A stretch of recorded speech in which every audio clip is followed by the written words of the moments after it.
गेल्या काही वर्षांमध्ये टी व्हीमधनं बातमी गेलेली आहे मुळात. पक्षपाती कोण असेल तर ते फक्त मढं असू शकतं, मेलेला माणूस असू शकतो की त्याला मत काही नाही आहे. खरं आहे. देशद्रोह हा शब्द खूप आपण चीप करून टाकलेला आहे की कशालाही हो. देशद्रोह म्हणतो. त्यांना इथे आल्यानंतर हे स्थानिकांच्या 100% मदतीशिवाय झालेलं नाही आहे. हं. हे उघड आहे. ISIसाठी अनेक हिंदूंनी कामं केलेली आहेत. त्याच्यात भाजपचे काही लोक, हो. भाजपशी संबंधित असलेले काही संबंधित. लोक त्याच्यामध्ये हो. होते. नेहमी मला असं वाटतं की आपण याबाबत ना 1930चा जो जर्मनी होता हं, हं, त्या हं. जर्मनीमध्ये आता आपण जगत आहोत. 1930च्या जर्मनी. काश्मीरमध्ये आज एवढ्या मोठ्या प्रमाणावरती भारतवादी भावना जर दिसून येते आणि तरीही तुम्हाला तरीही नाही माहिती आहेत. मिळत नाहीये, हा भाग मला खूप धोकादायक वाटतो बरोबर. याच्यामध्ये. देश बाजूला आहे, निवडणुका तुमचं साध्य बनलेलं आहे. जर तुम्हाला खरं देशभक्त बनायचं असेल तर आधी गोदी मीडिया बघणं बंद करा. बरोबर तर आहे. देशामध्ये अतिरेकी हल्ल्याची एक घटना घडते आणि त्याच्यानंतर ज्या पद्धतीनं संपूर्ण देशभरामध्ये माध्यमांचं कव्हरेज चालू आहे त्याच्याबद्दल पुन्हा पुन्हा तेच प्रश्न निर्माण होत आहेत. कारण एक अशी घटना घडलेली आहे की ज्याच्यामध्ये सुरक्षेचे गंभीर प्रश्न आहेत, पण त्याबद्दल बोलण्याच्या ऐवजी त्याच्याबद्दल काही बेसिक प्रश्न विचारण्याच्या ऐवजी धार्मिक उन्माद कसा वाढेल यावरतीच बहुधा माध्यमांचा भर दिसतोय. आणि त्यामुळं हे जे वारंवार आपल्याकडे दिसतंय की त्यातही विशेषतः टी व्ही माध्यमांचं रिपोर्टिंग त्याच्याबद्दल सखोल चर्चा करण्याची आवश्यकता आहे. हे नेमकं का घडतंय आणि हे करण्यामध्ये माध्यमांना रस का असतो? जे बेसिक प्रश्न व्यवस्थेला विचारायचे असतात ते का विचारले जात नाही आहेत? म्हणजे पहलगामची घटना घडली त्याच्यानंतर जर आपण मालिका बघितली गेल्या 4-5 दिवसातली, तर अगदी सुरुवातीला 5 वर्षांपूर्वीचे काही जुने अतिरेक्यांचे व्हिडिओ माध्यमांनी चालवले. त्याच्यानंतर लेफ्टनंट कर्नल विनय नरवाल यांचा एक व्हिडिओ, चुकीचा व्हिडिओ म्हणून दुसऱ्याच एका कपलचा व्हिडिओ हा त्यांचा आहे असं म्हणून चालवला.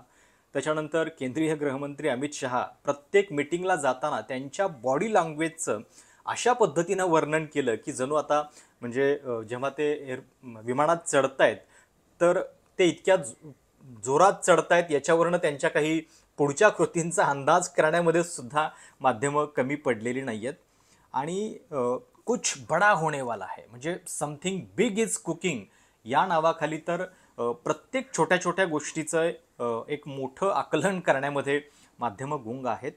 खरं तर देशाची सुरक्षा हा अत्यंत संवेदनशील आणि संयत पद्धतीनं गांभीर्यानं हाताळण्याचा मुद्दा आहे, पण त्याच्याबद्दलचं रिपोर्टिंग आपल्याकडं खूप हास्यास्पद पद्धतीनं होत चाललेलं आहे. आणि त्यामुळं या आत्ताच्या घटनेमध्ये जे काही दिसलं त्याच्याबद्दल तर आपल्याला बोलायचं आहेच, पण याच्या आधीच्या ज्या घटना आहेत त्यावरनं सुद्धा माध्यमांच्या या सगळ्या स्थितीचं एक परीक्षण जे आहे ते करणं आवश्यक आहे. आणि या संदर्भात बोलण्यासाठी माझ्यासोबत ज्येष्ठ पत्रकार आणि प्रोपगंडासह वेगवेगळ्या पुस्तकांचे लेखक रवी आमले सर उपस्थित आहेत. प्रोपगंडाचा मी आवर्जून उल्लेख केला कारण या विषयाला बॅकग्राऊंड साजेशी म्हणजे मुळात प्रोपगंडा चालतो कसा, कुठल्या कुठल्या गोष्टींमध्ये तो वर्क कसा होतो, तुमच्यापर्यंत तो कसा पोहोचतो, याला अनेक पदर असतात आणि ते त्यांनी त्या पुस्तकामध्ये अगदी विस्तृतपणे नमूद केले आहेत. सर, पहलगामसारखी एक घटना होते आणि त्याच्यानंतर म्हणजे साहजिक आहे की एक देशवासी म्हणून आपल्याला राग येणं या घटनेबद्दल, पण त्या रागाचा वापर म्हणजे चांगल्या पद्धतीनं गोष्टी वर्कआउट करण्याच्यासाठी होण्याऐवजी तो TRP साठी माध्यमं ज्या पद्धतीनं वापरत आहेत ते बघितल्यानंतर नेमकं काय वाटतं? आणि गेल्या आठवडाभरात तुम्ही टी व्ही पाहिलाय, काय दिसलं तुम्हाला? खरं तर मी प्रशांत फारसा टी व्ही पाहत नाही मी. हं. कारण टी व्ही पाहणं ही एक प्रचंड अशी आपलंच डोकं दुखून घेण्याची बाब आहे झालेली आहे आणि अनेक वर्षापासून ते चाललेलं आहे. मुळात हा सगळा जो म्हणजे केवळ पहिलगामच नाही तर त्याच्या आधी आपण गेलो. गेल्या काही वर्षांमध्ये टी व्हीमधनं बातमी गेलेली आहे मुळात. हं, हं, हं. बातमी राहिलेली नाही टी व्हीमध्ये. आपण त्याला वृत्तवाहिन्या म्हणतो, मी त्याला वृत्तरंजन वाहिन्या म्हणतो. बातम्यांचं एक रंजनात्मक अशी एक मांडणी करायची आणि लोकांना त्याच्यामध्ये गुंफवून ठेवायचं, अशा प्रकारे हे टी व्हीचं चाललेलं आहे. अनेक कारणं आहेत त्याच्यामध्ये. मुळात तुम्ही स्वतः टी हो. व्हीमध्ये काम केलेलं आहे, तुमच्या जवळून पाहिलेलं आहे तुम्ही, त्यामुळे हे लक्षात आलं असेल की टी व्ही हा एक मोठा म्हणजे वृत्तवाहिन्या हा एक मोठा खर्चिक असा भाग हं, आहे तो. हं, हं. रोजचा प्रचंड काही लाखो रुपये रोजचा खर्च आहे त्यांचा. आणि तो खर्च केवळ पत्रकारांना वगैरे पगार बिगार हा भाग हो. वेगळा. पण म्हणजे ते काय पीनट्स देतात त्याच्यामध्ये, मला माहिती आहे ते. पण त्याच्या पलीकडे जे काही टेक्नॉलॉजिकल सॅटेलाईट आहे, तुमचे ओबी व्हॅन्स असतील, हा सगळा जो काही एक पसारा आहे त्याचा, त्याला प्रचंड पैसे लागतात. आणि मग हे पैसे आणण्यासाठी TRPची स्पर्धा सुरू झाली की आम्हाला जाहिराती मोठ्या प्रमाणावरती मिळायला पाहिजेत. आणि मग हे केल्यानंतर आपल्यासमोर फक्त 2 मॉडेल होते त्यावेळेला, की कुठल्या प्रकारे आपण हे पैसे आणायचे आहेत, आपल्याला जाहिराती आणायच्या. 2 मॉडेल्स आहेत. एक BBCचं मॉडेल होतं की जे अत्यंत शांत, संयत, जे बातमीच्या भोवती सगळं चालणारं त्याचं पर्यावरण होतं BBCचं. आणि दुसरं मॉडेल होतं जे नुकतंच अमेरिकेमध्ये आपण आखाती युद्धापासून ते बघू लागलो होतो, की फॉक्स TVचं मॉडेल होतं. आपल्याकडे दुर्दैवानं आपलं असं की आपण फॉक्स TVचं मॉडेल उचललं. आणि मग त्याच्यामध्ये काय होतं तर बातमीच्या ऐवजी जे काही इतर गोष्टी आहेत, चर्चा जरी म्हटलं तरी ती चर्चा म्हणजे मासळी बाजार हा खूप साधा शब्द झाला त्याला, म्हणजे त्याच्या पलीकडे गेलेलं आहे ते सगळं. आणि मग तुम्ही TVमध्ये किती 2 पाहुणे बोलवताय, मी 4 बोलवतो. मग तुम्ही किती 4 बोलवले, मी 8 बोलवतो. TVच्या पडद्यामध्ये छोटी छोटी छोटी एवढे ते पासपोर्ट साईज असं दिसत आहेत ती सगळी चित्र. आणि अशा प्रकारे एवढे पाहुणे बोलवायचे आणि मग तो सगळा कल्ला करायचा आणि त्यांचा. स्टुडिओ मधूनच आरोळ्या ठोकल्या जातात. स्टुडिओ डिस्ट्रॉय पाकिस्तान, म्हणजे पाकिस्तान हे संपवा वगैरे अशा पद्धतीच्या गोष्टी. म्हणजे अर्णब गोस्वामीचं जर रिपोर्टिंग बघितलं तर काय पद्धतीनं रिपोर्टिंग चालू आहे. आणि पूर्वी आपण म्हणजे परवाच्या शो मध्ये त्यांना ही गोष्ट माहिती नव्हती की जम्मू काश्मीरची जी गृह खात्याची जबाबदारी ती आहे कोणावर आहे ती ते. केंद्राकडे आहे. हो. नाही, याच्यात काय झालं की आपण म्हणजे ज्या अँकर म्हणायचो पूर्वीच्या, तर दूरदर्शनच्या काळामधले जे अँकर आपण बघायचो, शांत संयत बातम्या सांगतायत ते आपल्याला. त्याच्या पलीकडे त्यांचं काही काम नाही, कारण ते माध्यम म्हणून काम करतायत. आणि नंतर जसं जसं आपण हे फॉक्सचं मॉडेल स्वीकारलं, तर त्याच्यामध्ये जे पत्रकार आहेत, अँकर जो आहे, त्या अँकरचा रोल हा संपादकाचा त्याने घेतला. बरं, संपादकाने पण जी भूमिका घ्यायला पाहिजे की यांचं ऐकायचं, यांचं ऐकायचं आणि त्याच्यामधलं जे सार आहे ते लोकांसमोर मांडायचं. इथे संपादक एक भूमिका घेऊन बसायला लागला आणि तोच जणू पाहुणा आहे अशा प्रकारे आरडाओरडा करायला लागला त्याच्यामध्ये. अर्णब गोस्वामी सारखी जी काही पत्रकारिता आली ती आपल्याला अण्णा आंदोलनामध्ये अर्णबचा खूप उदो उदो होत होता. आणि त्यावेळेला तो सरकारला प्रश्न विचारत होता. आणि ते आपल्याला आवडत होतं की सरकारला विचारणारा कोणीतरी आहे. आणि पत्रकार जेव्हा सरकारला विचारतात तेव्हा ते सगळं खूप छान वाटतं. आणि कारण ते काम आहे त्यांचं. अगदी खरं आहे. व्यवस्थेला इतक्या धाडसानं प्रश्न विचारण्यामध्ये आपल्याला असं कौतुक वाटायला लागतं. पण आणि त्याचा त्यांनी नंतर पुढे फायदा घेतला. म्हणजे तो एक मोठा प्रोपगंडाचा भाग होता. त्याच्यावरती मी पुस्तकामध्ये पण तुम्ही वाचलं असेल ते कदाचित, की कशा प्रकारे ते अण्णा आंदोलन उभं केलं, त्याच्याभोवती ही सगळी माणसं कशी होती आणि त्यांनी पुढे जे काही घडवलं ते घडवून आणलेलं आहे. मुद्दा हा त्या अँकरचा आहे की अँकरची भूमिका काय असायला हवी नेमकी. त्याने जे काही पाहुणे बोलवत आहेत त्या पाहुण्यांना निदान बोलू तर द्यावं. तुम्ही बोलवता कशाला त्यांना, की त्यांची काही मतं आहेत, त्यांच्या काही भूमिका आहेत, धारणा आहेत, ते समोर यावेत लोकांच्या समोर. आणि त्याच्यामधनं एक घुसळण व्हावी विचारांची आणि एक विचार वाचकांपर्यंत जायला पाहिजे. जे वर्तमानपत्र करत असतात, वर्तमानपत्रांची भूमिका ही नेहमी अशा प्रकारे राहिलेली आहे. ती लेखी आहे, लेखी स्वरूपामध्ये आहे ऑफकोर्स, पण अशा प्रकारे वर्तमानपत्र काम करत होती. आणि TVनेही हेच पत्रकारितेचं जर्नलिझम, तुम्ही माध्यम कुठलंही असो, तुमचा रेडिओ असो, प्रिंट असो किंवा इलेक्ट्रॉनिक असो, तर त्याच्यामध्ये माध्यम म्हणून काम करायचं. तुम्हाला जर्नलिझमची मूल्य ती कायम तशी राहत आहेत. आणि एक नेहमी सांगितलं जातं जर्नलिझमबद्दल की काय आहे की समजा बाहेर पाऊस पडतोय असं कोणी म्हणत असेल आणि दुसरा जर म्हणत असेल की बाहेर पाऊस पडत नाहीये, तर आपण दोन्ही भूमिका काय म्हणतायत हे सांगणं पुरेसं नाहीये, तर तुम्ही जाऊन बघायला पाहिजे. बघितलं पाहिजे प्रत्यक्ष. हे करणं सुद्धा सगळ्या पत्रकारांनी आजच्या पत्रकारितेने सोडून दिलेलं आहे. म्हणजे हे तटस्थ पत्रकारिता करा असं एक बऱ्याच लोकांचं म्हणणं असतं. नाही, असं तटस्थ राहणं म्हणजे हे तुम्ही आता जे सांगितलं की पाऊस, हे म्हणतात की पाऊस पडतोय आणि हे म्हणतात पाऊस नाही, एवढी तटस्थ नसते पत्रकारिता. प्रत्यक्ष जाऊन बघणं पण आवश्यक आहे. माझे वरिष्ठ होते लोकसत्तामध्ये, गिरीश कुबेर, ते नेहमी एक गोष्ट सांगतात आणि नेहमी म्हणायचे की निपक्षपाती कोण असेल तर ते फक्त मढं असू शकतं, मेलेला माणूस असू शकतो की त्याला मत काही नाही आहे. खरंय खरंय जो जिवंत आहे, बरोबर. जो दगड नाही आहे, त्याला काहीतरी मत आहे. आणि ते वर्तमानपत्रामध्ये सुद्धा आपण एक येतो किंवा मीडियामध्ये तुम्ही आलेला आहात, तर तुमच्या काही भूमिका, काही धारणा आहेत आणि त्या घेऊन तुम्ही आलेला आहात. तुम्हाला सांगायचं आहे काहीतरी, समाजामध्ये काहीतरी बदल घडावा, लोकांसमोर काही चांगल्या गोष्टी याव्यात, ही भूमिका घेऊन तुम्ही आलेला आहात. बरोबर. आज वर्तमानपत्र आपण बाजूला ठेवूयात, मी त्याच्यात काम केल्यामुळे सातत्याने त्याचा उल्लेख येतोय माझ्याकडनं. पण टी व्हीचा तुम्ही विचार करा की ह्या टी व्ही चॅनल्सची जी काही भूमिका आहे, ती भूमिका ही आहे का की लोकांसमोर आपल्याला जे काही चाललंय ते मांडणं, ही बातम्यांच्या माध्यमामधनं चर्चा करताय, तर चर्चामधनं ती एक घुसळण व्हावी आणि एक काही मुद्दे लोकांसमोर मांडणं, असं राहिलेलं नाही आहे, ते भांडण झालेलं आहे फक्त. बरोबर बरोबर. आणि वाद वितंड जल्पना हे जे काही आपल्याकडे वादाचे न्यायशास्त्रामध्ये, भारतीय न्यायशास्त्रामध्ये या गोष्टी आहेत, तर त्यातली फक्त जल्पना राहिलेली आहे. म्हणजे समोरच्याचं काही ऐकून घ्यायचं नाही, त्याच्यावरती तुटून पडायचं, त्याची मतं काहीही असोत आणि त्या मतांना आपण आपली जी मतं आहेत तीच धरून बसायचं, त्या मतांचा काही आदर करायचा नाही.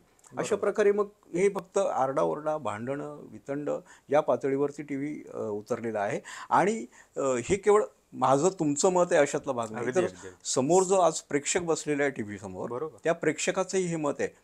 आपला ही चर्चा ऐकणारी जी मंडळी असतील, त्यांनाही असं वाटत ही त्यांचीही भूमिका असणार आहे. बरोबर. की हे नाही पसंत कोणाला. पण होतंय असं की हिंदी बेल्ट हा प्रचंड मोठा आहे.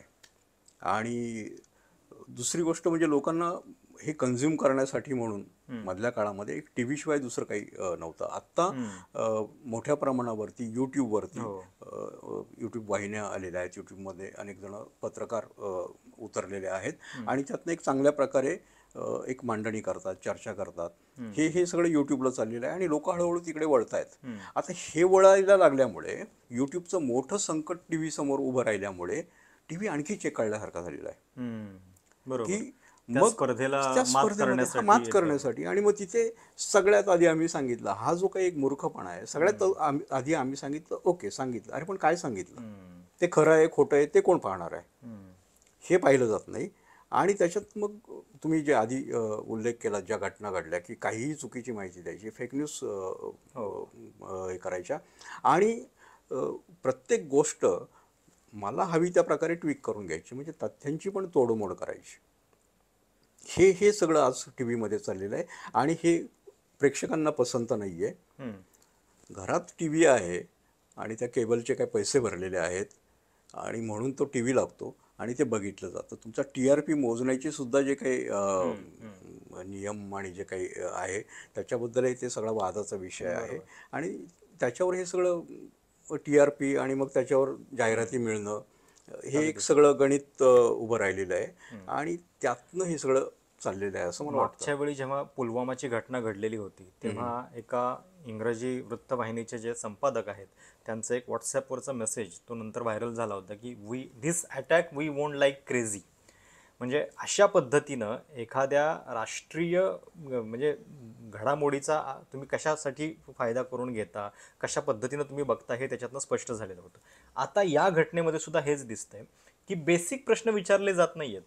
अतिरेकी आले कसे, इतक्या आतवर ते आले तर ते इंटेलिजन्सचं अपयश नाही आहे का, गृह मंत्रालयाची जबाबदारी नाही आहे का, त्याच्याऐवजी हे केवळ म्हणजे जे घडतंय त्यालाच असं कौतुकानं बघत बसणं. म्हणजे की अमित शहा आणि मोदी एकमेकांशी बोलतायत, ह्याच्यामधून सुद्धा इतके कौतुकाचे हे काढले जातात अर्थ, कुछ बडा होणे वाला है, कुछ बडा होणे वाला है.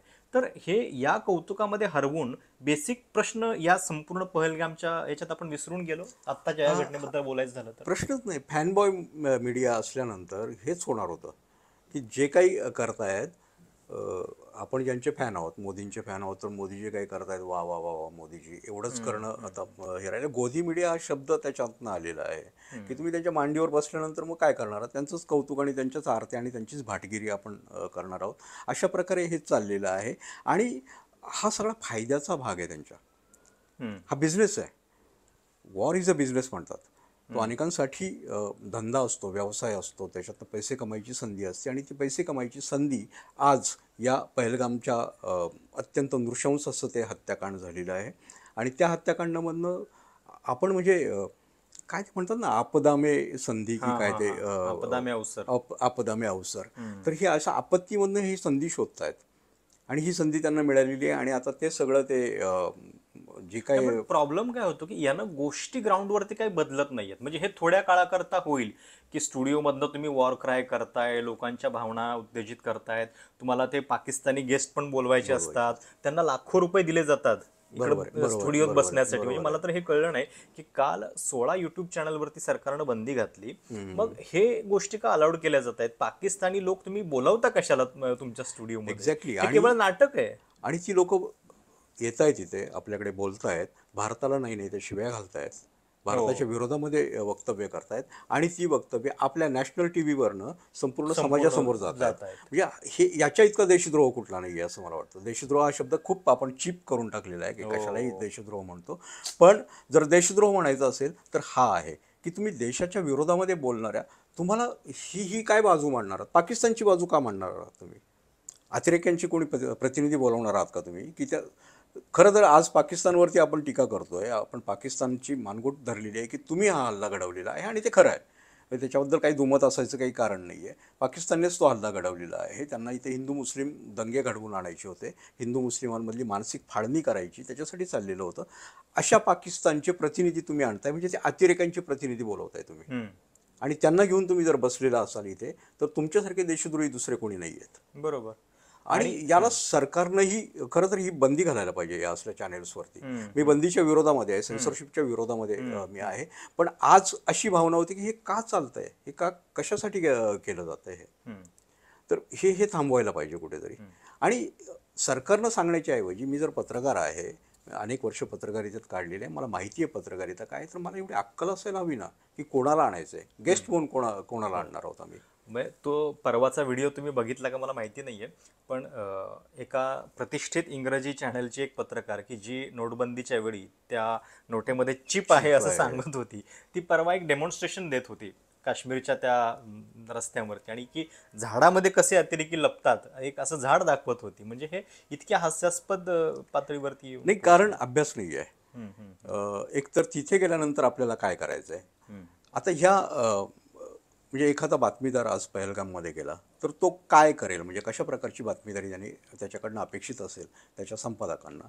तर तू जा, लोकांशी बोल, बरोबर. नेमकं झालं काय हे समजून घे, हम्म, लोकांची मनस्थिती काय आहे, त्याच्याबद्दलच्या प्रतिक्रिया काय आहेत त्या जाणून घेऊन ग्राउंड रिॲलिटी काय आहे ते बरोबर. एक लक्षात घे. हे सगळं केलं तर आज कोणी जाऊन हे जर केलं ना तर त्याच्यात अनेक प्रश्न निर्माण होतील. मग बरोबर. सुरक्षेच्या संदर्भात प्रश्न निर्माण होतील. खरंय. 150-200 किलोमीटर आतमध्ये कसे काय आले अतिरेकी, हो. त्यांना इथे आल्यानंतर इथे स्थानिक त्यांना एक पाठिंबा मिळालेलाच असणार आहे. लपून बसले असतील ते, हे स्थानिकांच्या 100%. मदतीशिवाय झालेलं नाही आहे. हे उघड आहे, याच्याबद्दल काही बरोबर. दुमत नाही आहे. बरोबर. पण अशा प्रकारचा पाठिंबा देण्यास स्थानिक प्रवृत्त होत आहेत, तर ते कशामुळे होत आहेत प्रवृत्त, याच्या खोलामध्ये जायला पाहिजे. हा केवळ हिंदू मुस्लिम ह्या अँगलने बघणं सोपं आहे. ते अवघड प्रश्नांची सोपी उत्तरं देण्यामध्ये आपल्या देशाची हयात चाललेली आहे खरंय, ती. खरंय.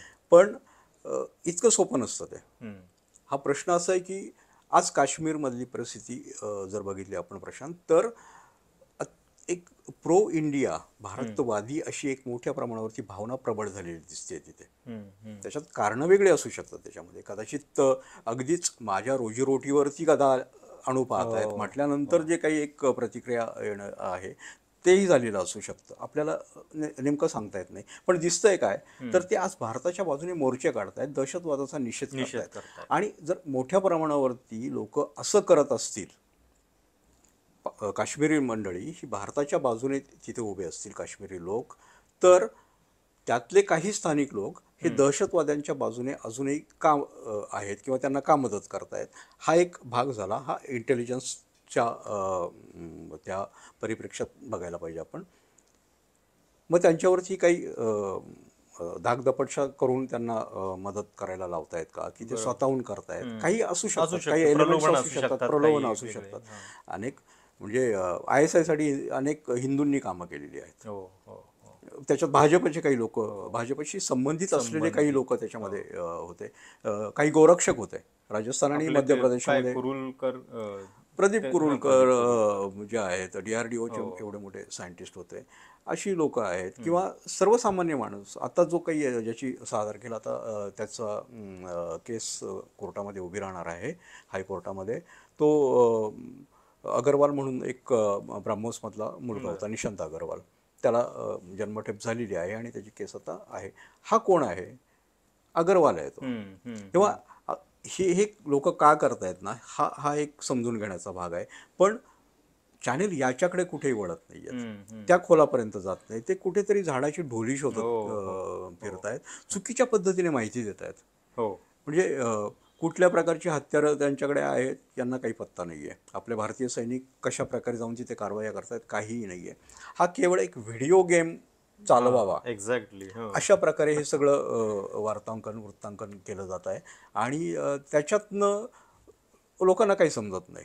हम्म, हम्म. फक्त भावना भडकवणं, तुमची तर्क विवेक हे सगळं बाजूला ठेवायला लावणं, हे भाग पाडलं जात आहे लोकांना. कारण तुम्ही सातत्याने त्यांना उकळत ठेवल्यानंतर त्यांच्या भावनाच भडकत आहेत फक्त. हम्म, हम्म. आणि हे अपेक्षित आहे यांना. नाही, कलम 370 हटवल्यानंतर जेव्हा पंतप्रधान मोदी त्याच्यानंतर गृहमंत्री अमित शहा निवडणुकीच्या प्रचारामध्ये सांगत होते की ये नया काश्मीर है, म्हणजे आता आम्ही तिथं टेररिझम नाही तर टुरिझमची संस्कृती रुजवलेली आहे, 6 पट ते कसं काय टुरिझम वाढलं याचे दाखले दिले जात होते. तेव्हा हीच मीडिया याच स्टुडिओमधून त्याचं कौतुक करत होती. बरोबर आहे. मग आता जेव्हा ही घटना होती तर त्याच्याबद्दलचे प्रश्न कोणी विचारत नाही. विचारतच नाही ते प्रश्न. आणि अतुल कुलकर्णी तिथे गेले समजा या घटनेनंतर तर त्यांना ट्रोल केलं जातं. का करतायत मला कळालेली नाही. याची मागची मानसिकता काय आहे हे कळालेलं नाही. काश्मीर भारताच्या बाहेर आहे का? Exactly. पाठवलंय आपण त्याला, भारताच्या बाहेर काढून टाकलेलं आहे असं काही नाही आहे. अतुल कुलकर्णी एक चांगली भावना घेऊन तिथे गेलेले आहेत. त्यांच्यासारखा एक अत्यंत विचारी जाणता अभिनेता. आणि ते कुठल्या विचाराचे आहेत हे बाजूला ठेवा. हम्म. एक माणूस म्हणून, एक भारतीय म्हणून ते तिथे गेलेले आहेत आणि एक संदेश घेऊन गेलेले आहेत की आम्ही इथे घाबरणार नाही आहोत. पर्यटनासाठी आम्ही सगळे भारतीय येणार आहोत. आम्ही कुठल्याही प्रकारे मागे हटणार नाही आहोत. भारताचाच काश्मीर हा एक भाग, अशा प्रकारचे संदेश ते घेऊन गेलेले आहेत. आणि त्यांना विरोध करणं याचा अर्थ आपण त्या अतिरेक्यांच्या बाजूने आहोत हे लक्षात येत नाही आहे अनेकांच्या. इथल्याही लोकांच्या प्रश्नात लक्षात येत. आणि ही TV चॅनलने घडवलेलं आहे. हे जे वातावरण आहे हे चॅनलने घडवलेलं वातावरण आहे असा माझा आक्षेपच नाही, आरोप नाही, तर ही वस्तुस्थिती आहे की दहशतवाद्यांनी आपल्यावरती हल्ला का केला, मुळात काय हेतू असतो, कुठल्याही दहशतवाद्याचा काय हेतू असतो हे पहिल्यांदा लक्षात घ्यावं लागेल. केवळ हिंसेसाठी हिंसा घडवायची म्हणून ते आलेले नसतात. बरोबर. दहशतवाद्यांना त्याच्यामधनं त्यांचा जो एक विचार आहे, त्यांची जी काही विचारसरणी आहे, धर्म असेल काही असेल, त्याचा एक प्रोपगंडा करायचा असतो, लोकांपर्यंत जायचं असतं. हा एक भाग झाला. त्याच्यासाठी त्यांना एक मोठं माध्यमांची मदत लागते. आणि अशी काही मोठी घटना घडली की माध्यमं त्याच्या मागे जातात. आणि मग माध्यमं कसा हल्ला झाला आणि ते कसे आले आणि काय आले आणि त्याच्यामधनं त्यांचं ग्लोरिफिकेशन होत असतं, महिमामंडन केलं जातं या नकळत त्याच्यामधनं. आणि अनेक माध्यमं करताना अनेक अशी उदाहरणं दाखवता येतील की झालेलं आहे आपल्याकडे सुद्धा तसं. हा एक भाग झाला. हे माध्यमांनी इथं जपायला पाहिजे. दुसरी गोष्ट, दहशतवादी हल्ला करतात त्यांना तिथे भयाचं वातावरण निर्माण करायचं असतं, दहशत निर्माण करायची असते. एक मारला तर हजारांना घाबरायचं असतं, एकाला मारून हजारांना घाबरायचं असतं. तर हे ते करत होते. आत्ताच जेव्हा पाकिस्तानने हल्ला केला पहलगाममध्ये, पाकिस्तानी अतिरेक्यांनी हल्ला केला आहे, दहशतवाद्यांनी हल्ला केला आहे, त्याचा हेतूच हा होता ना की इथे एकतर हिंदू मुस्लिम वाद जो काही आहे, आपल्याकडचा संघर्ष आहे, ती दरी आणखी मोठी करायची. इथे काही दंगे भडकले तर त्यांच्यासाठी अधिक चांगलं आहे. इथला जो मुस्लिम समाज आहे आणि हिंदू समाज आहे याच्यातली दुफळी वाढून मुस्लिम समाज जेवढा दूर जाईल भारताच्या, ते त्यांना अपेक्षित आहे. आपल्याकडे पोस्टर लागलेत आता कोल्हापुरामध्ये की नाव विचारून खरेदी करा असे. हा तर काही म्हणजे आपण नेहमी मला असं वाटतं की आपण याबाबत ना 1930चा जो जर्मनी होता त्या जर्मनीमध्ये आता आपण जगत आहोत. 1930च्या जर्मनीमध्ये अगदी जणू काही आपण ते टेम्पलेट घेतलेलं आहे आणि त्या प्रकारे आपण देश चालवत आहे, अशा प्रकारचे वातावरण आहे. जूनच्या बाबत आपण तिथे तेच केलेलं होतं. काय ते टेम्पलेट थोडं तुलनात्मक. जेव्हा तिथे हिटलरचा नाझी पक्ष आला तर त्याने एक केलं की ज्यूंना बाजूला करणं, की ज्यू आहेत हे अत्यंत घाणेरडी जमात आहेत, यांच्यामुळे या देशाचा विनाश झालेला आहे. हे म्हणजे त्यांच्या दिसण्यावरनं सुद्धा म्हणजे पाठ्यपुस्तकांमध्ये ज्यूचं जे काही चित्र दाखवायचे ते तेव्हाच्या पाठ्यपुस्तकांमध्ये, तर तो कुरूप दाखवायचे, ते मोठं नाक आणि काय काय असं अशा प्रकारे तो ज्यू. सिनेमे त्यांनी काढले होते की हे किती भयानक आहेत, प्रोपगंडा सिनेमे. मला आता नेमकं नाव आठवत नाही, पण असे काही 1-2 सिनेमे त्यांचे सांगता येतील. त्याच्यातनं त्यांच्या विरोधामध्ये प्रचार केला गेला. आणि नंतर हिटलरच्या माइन काम्पमध्ये जर जाऊन आजही आहे ते, की ही जी ज्यूची मुलं आहेत, ही तरुण मुलं ज्यूंची, ही कुठेतरी रस्त्यावरती उभी असतात आणि नाक्यावरती उभी असतात आणि आमच्या जर्मन मुली जातात, त्यांना ते जाळ्यात अडकवतात. जाळ्यात अडकवल्यानंतर मग त्यांच्याशी ते लग्न करतात. बर. हा जो आहे, आता हे टेम्पलेट आपल्याकडे आहे, लव जिहाद. लव जिहादचं टेम्पलेट, हे त्याने तिथे लिहून ठेवलेलं आहे. आणि मग तिथे ते पकडायचे, त्यांना मारहाण करायचे. जर कोणी जर्मन मुलीशी कोणी लग्न केलेलं असेल ज्यूने, किंवा ज्यूने जर्मन मुलाने ज्यू मुलीशी लग्न केलेलं असेल, तर त्यांना ते पकडायचे, मारहाण करायचे, त्यांच्या गळ्यामध्ये मी गाढव आहे वगैरे वगैरे घाणेरड्या पाट्या अडकवायचे आणि फिरवायचे ते. तर हे हे केलेलं होतं. आजही मग हिटलरने अनेक सत्तेवर येण्याच्या आधी काही अतिरेकी कारवाया घडवून आणल्या होत्या, असं आजही आरोप आहे तो, की त्यांनी ती आग लावली होती आणि त्याच्यामधनं मग सत्ताच मिळवली. ह्या छोट्या छोट्या गोष्टी आहेत की त्या आजच्या काळाशी खूप साम्य साधणाऱ्या आहेत. जणू काही ते पाहतोय आणि इथे आपण ते उतरवतोय, अशा प्रकारे आपण कॉपी करतोय की काय, अशी मला सतत जाणीव होते. तेव्हा त्यांनी पुन्हा हे केलं होतं ना, की ज्यूंच्या घरांवरती तुम्ही खुणा करा, त्यांना दंडावरती त्या विशिष्ट प्रकारच्या पट्ट्या लावायला द्या, त्यांच्या व्यवसायावरती बंदी घाला, त्यांचं अर्थकारण हे करा, त्यांच्या ज्या काही बँका आहेत त्या बँकांमध्ये व्यवसाय करू नका. असं हे सगळं जर्मनीमध्ये घडत होतं. आणि इंटरनेटवरती जाऊन कोणी सर्च मारला आज तर सापडेल ते सगळं, की काय चाललं होतं. आणि मग त्याच्याशी आपण जर भारत जोडून बघितला तर खूप साम्य आढळतंय. आणि हे होता कामा नये. मला माझ्या देशावर जर प्रेम असेल तर देशावरती प्रेम करतो, म्हणजे मी कोणावर प्रेम करतो? केवळ जमिनीवर? काही त्या हवेवर, आकाशावर? माणसं पण येतात ना त्याच्यामध्ये. काश्मीरमध्ये जर मला काश्मीर हवं आहे, काश्मीर हा माझा, नेमकं काय हवंय, माझ्या देशाचा अविभाज्य भाग आहे तो. तो POK नावाचा जो काही प्रकार आहे तोही माझ्या देशाचा भाग आहे. आणि तो जर मला हवा आहे तर मी तो माणसांशिवाय कसा घेऊ शकेन? म्हणजे आपल्याला काश्मीरवरती दावा बळकट करायचा आहे, त्यांना असं बाजूला करून आपण पाकिस्तानच्याच हिताची भूमिका, त्यांचीच भूमिका घेतो. मी मगाशी तोच मुद्दा सांगत होतो की दहशतवाद्यांना हे अपेक्षित आहे की यांच्यामध्ये दुफळी पडावी आणि यांनी येऊ नये. एकदा जर काश्मीरमधला अतिरेकी का येतात तर त्याच्यावरती अनेकांनी पुस्तकं लिहिलेली, त्याच्या सायकोलॉजीवरती अनेक पुस्तकं आहेत, जर वाचून त्यांचा म्हणजे अभ्यास करून लिहिलेली आहेत ती, तर त्याच्यातलं एक गोष्ट लक्षात येते की अन्यायाची भावना, शोषणाची भावना ही त्यांच्यामध्ये जागृत केली जाते. काही गोष्टी असतात त्या मोठ्या करून सांगितल्या जातात. सगळ्यात मोठं अर्थकारण हा एक भाग आहे. नोकऱ्या नाहीत, धंदे नाहीत, काही नाही आहे, काहीच घडत नाही आहे, माझं आयुष्य असं वाया चाललं आहे, अशी एक भावना होती. आणि याला सरकार जबाबदार आहे, याला दुसरं राष्ट्र जबाबदार आहे, किंवा दुसरं एखादा धर्म जबाबदार आहे, असं एक त्यांच्या मनामध्ये बिंबवलं जातं. आणि त्याच्यामधनं अतिरेकी निर्माण होतात आणि या अतिरेक्यांमधनं अतिरेकी भावना निर्माण होते आणि या अतिरेक्यांमधनं नंतर दहशतवादी निर्माण होतात. दहशतवाद्यांना तेच करायचं आहे. आज पाकिस्तानचा डाव तो आहे की काश्मीरमधला जो काही आज जर हा नया काश्मीर आपण तयार करायचं म्हणतोय मोदी आणि अमित शहा, तर या नया काश्मीरमध्ये जर पर्यटन वाढत असेल, आणि वाढलंय, ते मोठ्या प्रमाणावरती वाढलं, म्हणजे त्याच्याबाबत तो भाग वेगळा की का वाढलं आणि काय कारण आहे त्याच्यामागे, पण वाढलंय ही वस्तुस्थिती आहे, ती नाकारता कामा नये. ते वाढलंय, ते बंद करायचं त्यांना, त्याच्यासाठी जर चाललंय हे. आणि मग जर कुलकर्णींसारखे नेते, चांगले विचारी अभिनेते, नेते नाही अभिनेते, तर ते जर जात आहेत तिथे, तर त्यांना पाठिंबा द्यायला हवा ना. त्यांना काय विरोध करतोय आपण? केवळ ते डाव्या विचारसरणीचे आहेत म्हणून त्यांना विरोध करायचा, म्हणजे हे मला तर्कच समजत नाही. नाही, तुम्ही रॉ बद्दल पण लिहिलेलं आहे, गुप्तचर यंत्रणांच्या एकूण सगळ्या कारभाराबद्दल तुमचा अभ्यास आहे, म्हणून याच्या आधी पुलवामा घडलं तर त्याच्यामध्ये सुद्धा आपल्याला त्या इंटेलिजन्स फेल्युअर बद्दलची उत्तरं अजूनही मिळाली नाही. नाही मिळाली. आता सुद्धा या घटनेमध्ये अतिरेकी नेमके इतके आतवर आले कसे, ते म्हणजे इतकी मोठी घटना होऊन ते बिनभोभाट कुठं गेलेत आपल्याला अजून पत्ता नाहीये. म्हणजे त्या सगळ्या ग्रुपपैकी एकही अतिरेकी अजून त्याचा पत्ता लागलेला नाहीये. तर इंटेलिजन्सच्या दृष्टीनं नेमके कुठले थेट प्रश्न या घटनेतनं उपस्थित होतात? इंटेलिजन्सचं कसं असतं की आपण अनेकदा इंटेलिजन्स फेल्युअर असा शब्द वापरतो.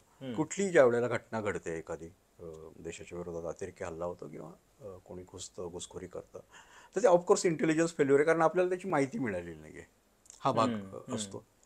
तेव्हा त्यात काही काही विशेष आहे किंवा हे पहिल्यांदाच घडतंय आणि इतर कुठे घडत नाही असं काही नाही आहे. म्हणजे हमासने हल्ला केला इस्रायलमध्ये, इंटेलिजन्स फेल्युअर इतकं मोठं इंटेलिजन्स फेल्युअर कुठलं नाही आहे. आणि मी मुद्दाम उदाहरण दिलं कारण त्याचं आपल्याला खूप कौतुक असतं त्या मोसाद बिसादचं. हे इंटेलिजन्स फेल्युअर आहे. मुळात इंटेलिजन्स येतं ते असं काही ठोस नसतं कधी, क्वचित असतं. म्हणजे खरं तर की हा दहशतवादी आहे, हा इथून निघाला आहे आणि हा अमुक अमुक तारखेला इथे येणार आहे आणि इथे असं काही हल्ला करणार आहे, हे खूप क्वचित इंटेलिजन्स मिळतात. त्याची काही कधी कधी मोघम स्वरूपातले संकेत येतात की असं काहीतरी शिस्त आहे, हे घडणार आहे. अत्यंत मोघम स्वरूपामध्ये ती माहिती असते आणि तिच्यावर काम करायचं असतं स्थानिक यंत्रणांनी. मग पोलीस असतील तर पोलिसांमधले काही गुप्तचर यंत्रणा, CID वगैरे म्हणतो आपण त्या प्रकारच्या, तर त्यांनी त्याच्यावरती काम करायचं असतं. ते खरं ठरतं अनेकदा, असंही होत नाही की एखादा येतो. मुंबई पोलीस अनेकदा सांगतात की आम्हाला वरनं आला एक इंटेलिजन्स आलं, आम्ही काम केलं आणि ते काही खरं ठरलं नाही. नाही होत, कारण अनेकदा त्या अडचणी असतात, कधी ती माहिती चुकीची मिळू शकलेली असते. पण ह्या इंटेलिजन्सवरती काहीही येवो, तुम्हाला त्याचा तपास करणं भाग असतं. हा एक भाग आहे. हे इंटेलिजन्स मिळालं होतं का आपल्याला कळलेलं नाही, कारण त्याची आपण प्रश्नच विचारलेले नाही. 25 गोष्टी चुकीच्या होऊ शकतात, पण एक गोष्ट जरी खरी ठरली तर त्याचं नुकसान मोठं. म्हणून सगळ्याच गोष्टींचा माग घेणं हे महत्त्वाचं असतं त्याच्यामध्ये. पण आत्ता ह्या पहलगामच्या वेळेला किंवा पुलवामाच्या वेळेला इंटेलिजन्स होतं का आपल्याला सांगण्यात आलेलं नाही, माहीत नाही आहे आपल्याला. सरकार सांगत नाही आहे ते, आणि आपणही प्रश्न विचारत नाही आहोत. हे इंटेलिजन्स जर आलं असेल तर त्याच्यावरती तिथल्या पोलिसांनी किंवा तिथल्या ज्या काही स्थानिक यंत्रणा आहेत त्यांनी काही काम केलं का, हे आपल्याला कोणालाही माहीत नाही आहे. त्याच्यामुळे हे ब्लंडर आहेच आहे. आणि यात आणखी एक जोडून मुद्दा असा आहे प्रशांत, की जर स्थानिक लोक तिथली त्यांच्या मागे आहेत असं म्हणतोय आपण, की स्थानिकांचा त्यांना पाठिंबा आहे आणि त्यांच्या मदतीशिवाय काही हे झालेलंच नसेल, काही स्लीपर सेल्स असतील त्यांची, याची माहिती नसणं आपल्याला, हे सगळ्यात मोठं याच्यामधलं ब्लंडर आहे. खरं की ही माहिती असायला पाहिजे होती. आता ही माहिती मिळते कशी? आज काश्मीरमध्ये DIA काम करतं, MIA काम करतं, military intelligence agency, defence intelligence agency ह्या मिलिटरीच्या झाल्या, IB आहे, रॉ आहे, आणखी इतर यंत्रणा म्हणजे अगदी रेव्हेन्यूच्या इंटेलिजन्सपासून सगळ्या यंत्रणा, 13-14 प्रकारच्या इंटेलिजन्स यंत्रणा आहेत आपल्याकडे.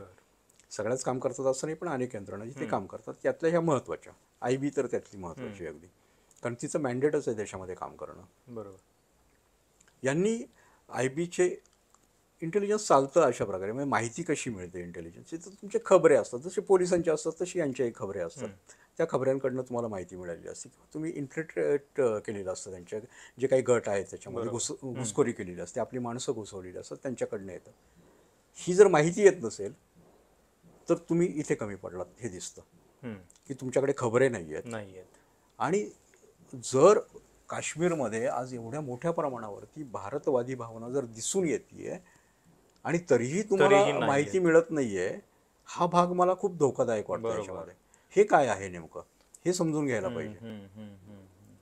कारण ज्या काळामध्ये म्हणजे 80च्या दशकामध्ये जेव्हा काश्मीर हे सगळं पेटलेलं होतं, तर त्यावेळेला अनेक जण तिथे काम, दुलत सारखे अधिकारी तिथे होते, त्यांनी लिहून ठेवलेलं आहे ते, त्यांनाही इंटेलिजन्स मिळत होतं. हा महत्त्वाचा मुद्दा आहे. म्हणजे जर तुम्ही असं सांगताय की आता नॉर्मल झालेलं आहे, तर हे सोपं जायला पाहिजे, नॉर्मल्सीमध्ये सोपं जायला पाहिजे इंटेलिजन्स मिळणं. की आत्ताची जी काही काश्मीरांची पण भावना आहे की पाकिस्तानमध्ये जाण्याचं म्हणजे या काळामध्ये की मला भारतापासून फुटून पाकिस्तानमध्ये जायचं आहे असं ना, तो माणूस मनोरुग्ण असल्याशिवाय असं म्हणणारच नाही. तो का म्हणून जाईल पाकिस्तानमध्ये, काय आहे तिथे नेमकं, खायला प्यायची वांदे आहेत जे आज TV चॅनलवर सांगतायत त्याचं, आणि याबाबतही अनेकदा चुकीच्या बातम्या आलेल्या आहेत, ते सांगतो. म्हणजे त्यांची परिस्थिती, आर्थिक परिस्थिती डबघाईला आलेली आहे वगैरे, सगळं जग जाहीर आहे. आता काल नाही, मुळात परवाकडे ह्याच्यात एक आपली स्पर्धा पाकिस्तानशी असणं हेच सगळ्यात वाईट आहे ना, म्हणजे की आपण कसं करू ते शकता म्हणजे. विकीला लागलेत याच्यामध्ये आपण आनंद घेत राहतो आपल्या नाही, अर्थव्यवस्थेचा. काल एक मी एक बातमी पाहिली, हम्म, वाचली, म्हणजे अनेक वर्तमानपत्रांमध्ये पण आलेली आहे आणि चांगल्या इंग्रजी महत्त्वाच्या वर्तमानपत्रांमध्ये, नाव घेत नाही मी त्याचं, हम्म, प्रतिष्ठित गणले जाणारे आहे हम्म. की पाकिस्तानमध्ये आता पाण्यावरनं दंगली सुरू झालेल्या आहेत, अशी ती बातमी आहे. हो हो ओके, आपण जो काही सिंधू करार आहे तो आपण हो. बेन्समध्ये ठेवलेला आहे, स्थगित ठेवलेला आहे, आपण झेलमचं पाणी सोडलं, हम्म. हे सगळं झालं. पण आता भारताने जी भूमिका घेतली त्याच्यामुळे पाकिस्तानमध्ये सिंध आणि पंजाब प्रांतामध्ये दंगली सुरू झालेल्या आहेत आणि ती लोक आता त्यांनी रास्ता रोको केलं आहे वगैरे वगैरे, अशा बातम्या. आता कशा प्रकारे हे सगळा प्रोपगंडा चालतो हे लक्षात येईल याच्यामध्ये. हे घडलं आहे का, तिथे दंगली दंगली नाही आहेत, दंगली सदृश परिस्थिती म्हणूयात आपण, दंगे काही घडलेले नाही आहेत तिथे, पण लोक रस्त्यावर उतरलेले आहेत. हे घडलं आहे का, तर घडलेलं आहे, हे चालू आहे बर. आजच्या घडीला. त्याच्यावरती पाकिस्तानमध्ये उच्चस्तरीय बैठक झाली आणि त्याच्याबद्दल पुढे बोलतो मी. तर पण हे आपण जे काही हा सिंधू करार रद्द केला आहे त्याच्यामुळे हे चालू आहे का. 13 मार्चला की 14 मार्चला सिंधच्या विधानसभेमध्ये एक ठराव पास झाला होता आणि त्यांनी तिथे चोलिस्तान नावाचा जो काही भाग आहे, रोहिकी काहीतरी त्याला तिथल्या स्थानिक भाषेमध्ये बोलतात, तर तिथे पाटबंधारे प्रकल्प सुरू केला आहे त्यांनी.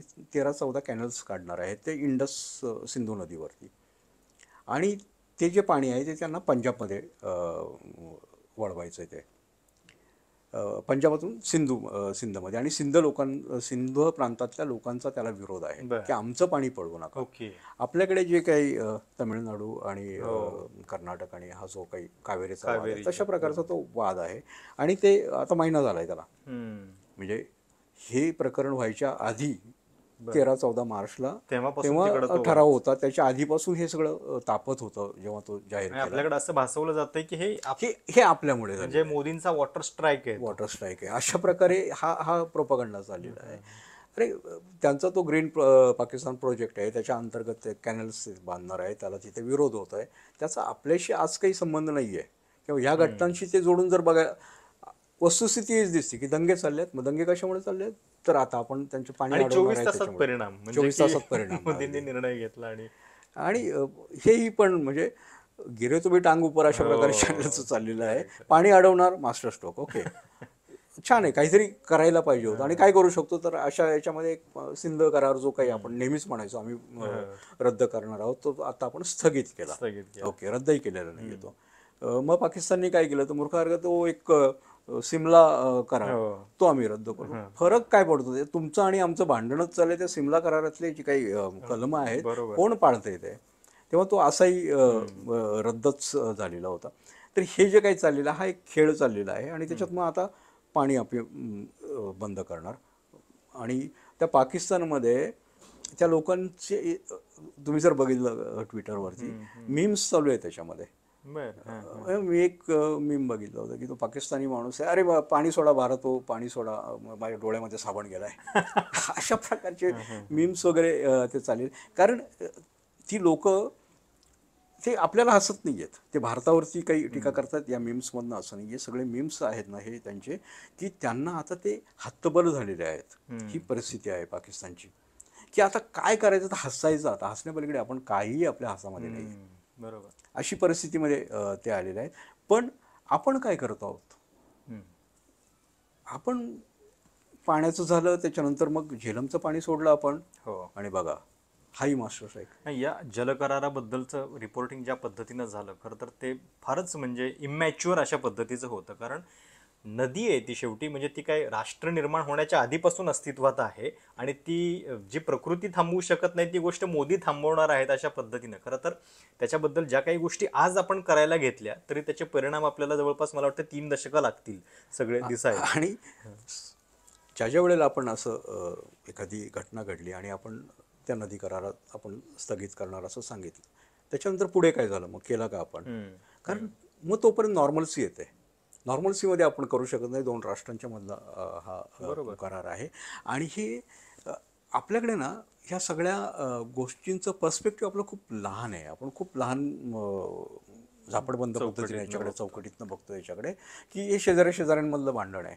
म्हणजे माझी झेप, माझ्या बुद्धीची झेप, म्हणजे माझं जग केवढं तर माझ्या सतत मेंदूवर डोळ्यासमोर असतं. पाकिस्तान. तर हां, तर माझ्या बुद्धीची झेप अशी असते प्रशांत, की मी माझ्या शेजाऱ्याशी जर माझं भांडण असेल तर मी तेच बघतो, मग त्याचं कसं करायचं. हो आणि मग त्याच पद्धतीने मी तेच पिंडी ते ब्रह्मांडी हो असं मी बरोबर. पाकिस्तान आणि भारत संघर्षाकडे बघतो. इतकं सोपं नसतं ते. युद्धामध्ये आजही टी व्ही चॅनल ज्या पद्धतीने युद्धाकडे बघतायत भारत आणि पाकिस्तान, त्यांच्यासमोर फक्त पाकिस्तान हे लक्ष आहे, की भारताने पाकिस्तानवर हल्ला केला, पाकिस्तानचं तर कंबरडच मोडलेलं आहे.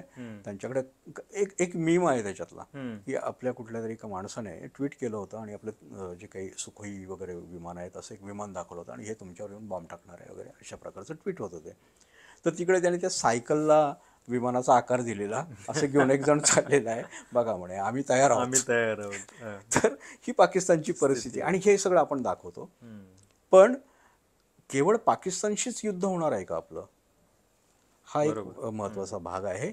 आणि हे युद्ध केवळ कायनेटिक असणार आहे का, जे काही फोर्थ जनरेशन वॉर आपण म्हणतात, तर तशा प्रकारचं युद्ध नाही आहे. आज आपण फिफ्थ जनरेशन वॉरमध्ये आलेलो आहोत.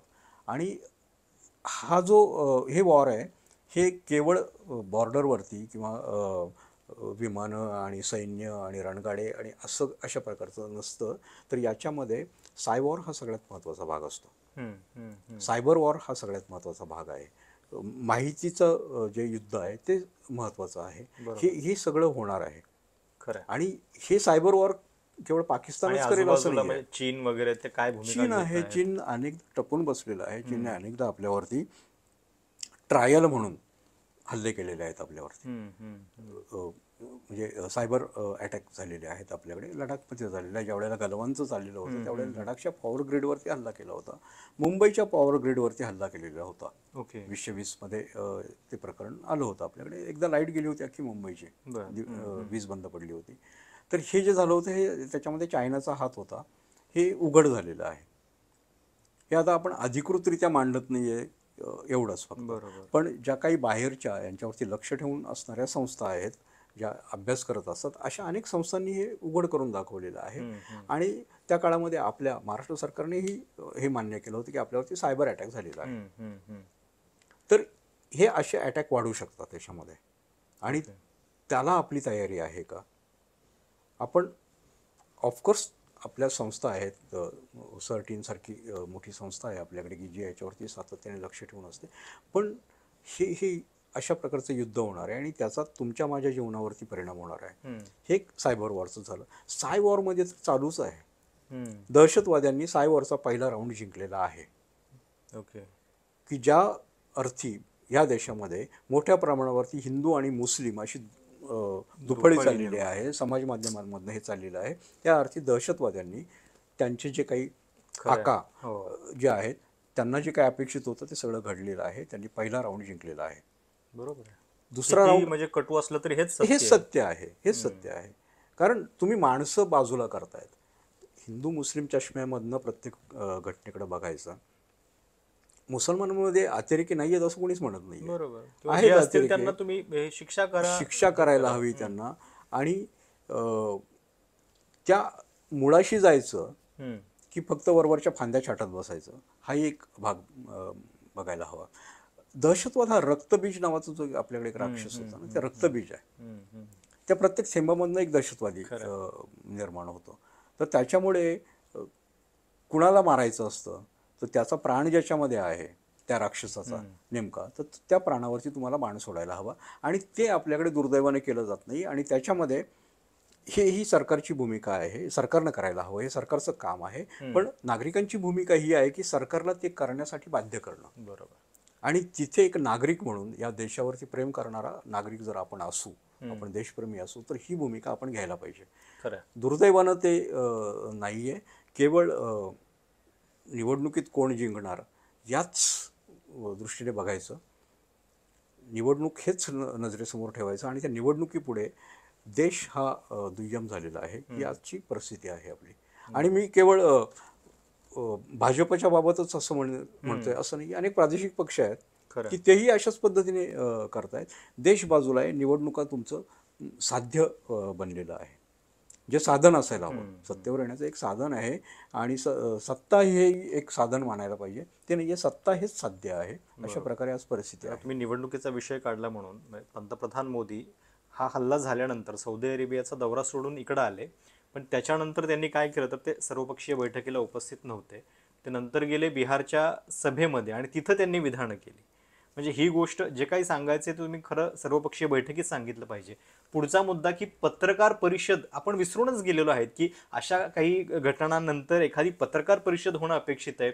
26/11च्या हल्ल्यानंतर पंतप्रधान मनमोहन सिंग यांनी पत्रकार परिषद घेतलेली होती. तर ते प्रश्न विचारले जाणार कुठं? अमेरिकेचा अध्यक्ष ट्रम्प तो पण पत्रकार हो. परिषद घेतात ते. मुळात असं आहे की एक असा ऑरा निर्माण केला ना, म्हणजे आपल्याकडे व्यक्तिपूजेची ही एक काय म्हणतात म्हणजे ते मोदींना प्रश्न विचारण्याची गरज नाही. कोण विचारणार तुम्ही? हा, तुम्ही कोण आहात? विचारणारे तुम्ही कोण? तुम्ही कोण आहात बरोबर. विचारणारे? हा. ते जे काही करतायत ते सगळंच मोदीने किया है तो ठीक ही किया होगा कुछ ही सोच भावना समझ आहे. कर ही कुछ किया. सोच समझ कर ही किया होगा अशी भावना आहे. आणि त्यांना प्रश्न विचारणारे तुम्ही कोण? पामर मरते मानव आहात तुम्ही. ते तर काय बायोलॉजिकल आहेत. अशा प्रकारची ही किंवा सगळी जे करायचं ते भावना करतील ते. ते करतील जे काय करायचं ते.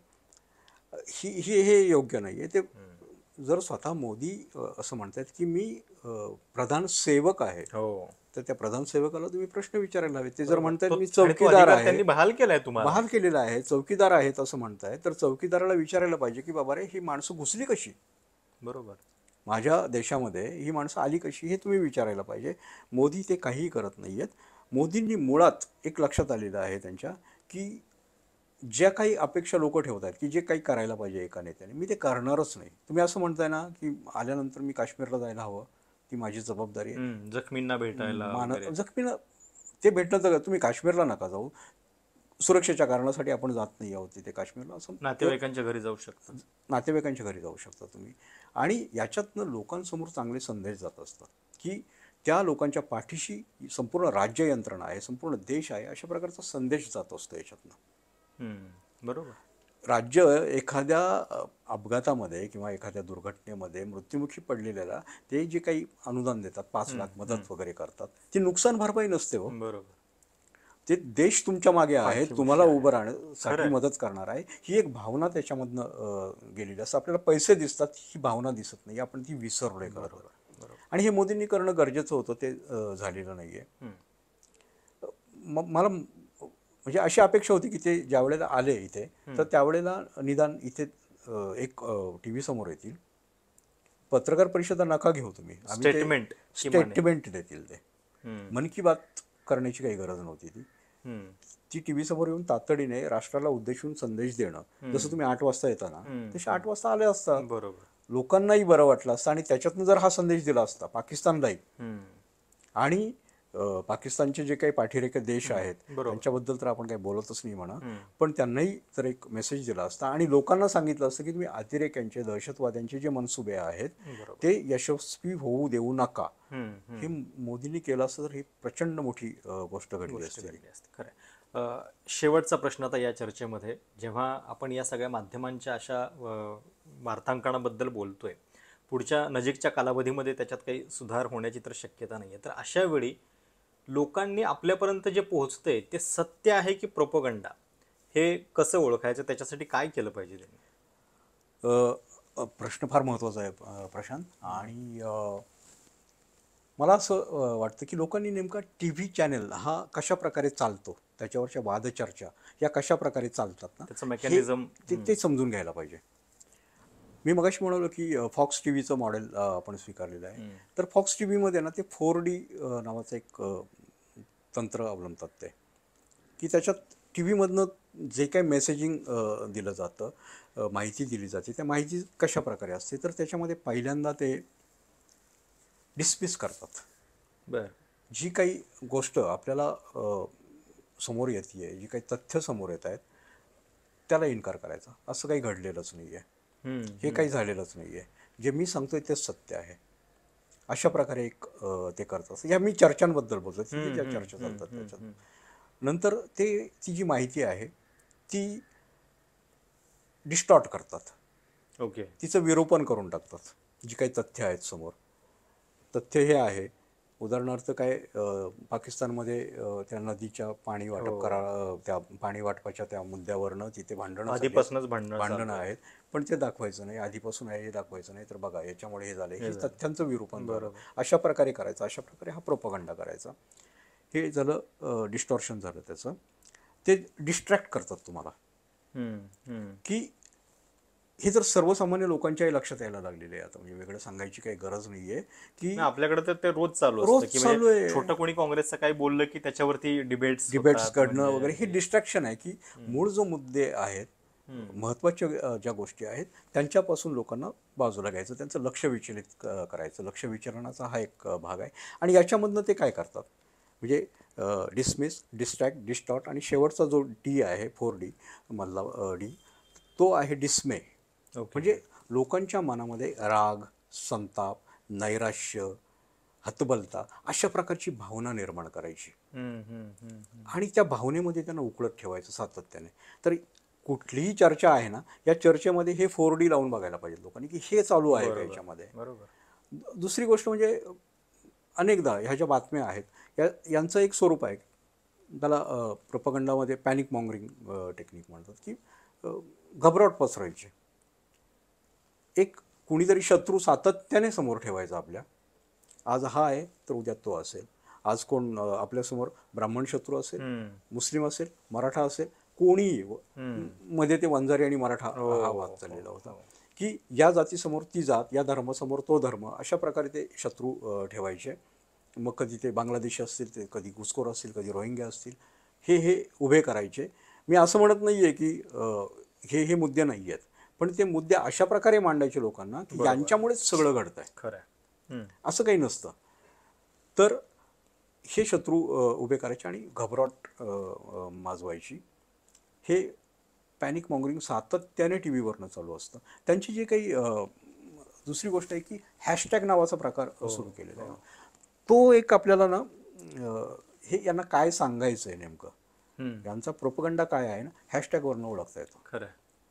बाकी चर्चा काही, खरं तर ती चर्चाच ऐकायला येत नाही. म्हणजे मी अनेकदा असं म्हणतो की टी व्ही समोर जे काही चर्चा ऐकणारी लोक असतात ना, की त्यांना काय कळत असेल त्या चर्चेमधलं, त्यांच्यापर्यंत ते पोहोचतच नाही. कारण हा एक ओरडतोय, तो एक ओरडतोय आणि काहीतरी. तर ते हॅशटॅग बघा, त्याचा प्रोपगंडा ओळखा. आणि सगळ्यात महत्त्वाचं, जातात मी एकच मुद्दा सांगेन की ती जी माहिती देत आहेत ते, तर ह्या माहितीचे लाभधारक कोण आहेत, कोणाच्या फायद्याची आहे, कोणाच्या फायद्याची.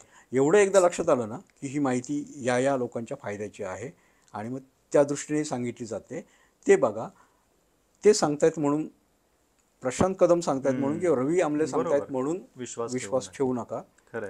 तुम्ही बघा, अनेक सोर्सेस आहेत, ते तपासून पहा. बरोबर. घरामध्ये करतो ना आपण, याने जर सांगितलं, असं ऐकलं तर अरे खरंच त्याने सांगितले का, खरंच त्याने सांगितले का, हे आपण चौकशी ते करा, तपासून पहा, प्रश्न विचारा. एवढंच आहे. प्रोपगंडापासून बऱ्यापैकी मुक्ती मिळू शकते याच्यातनं, असं मला खूप नेमक्या सोप्या शब्दामध्ये तुम्ही हे सगळं माध्यमांचं तंत्र सांगितलेलं आहे. आणि मला आशा आहे की जे लोक आपली मुलाखत बघतायत त्या लोकांची दृष्टी तरी माध्यमांकडे बघण्याची नक्की या मुलाखतीनंतर बदलेल. कारण हे आवश्यक आहे. म्हणजे रवीश कुमार पण ते अनेकदा म्हणत असतात की जर तुम्हाला खरं देशभक्त बनायचं असेल तर आधी गोदी मीडिया बघणं बंद करा. तर नेमकी माहिती कशी शोधायची आणि आपल्यापर्यंत सत्य पोहोचतंय की प्रोपगंडा, हे ओळखणं खूप महत्त्वाचं आहे आजच्या या काळामध्ये तरी. त्याच्याबद्दल रवी सरांनी खूप सविस्तरपणे सांगितलेलं आहे. आज पहलगाम घडलेलं आहे, याच्या आधी उरी, पुलवामा घडलेलं होतं, तेव्हा देखील अशाच पद्धतीचं माध्यमांचं वार्तांकन सुरू होतं आणि पुन्हा पुन्हा तेच घडत राहतंय. म्हणून आपण ही चर्चा, मुलाखत या निमित्तानं केली. तुम्हाला ही मुलाखत कशी वाटली, तुमच्या काही सूचना असतील, प्रतिक्रिया असतील, आवर्जून कळवा. चॅनल सबस्क्राईब करायला विसरू नका. धन्यवाद.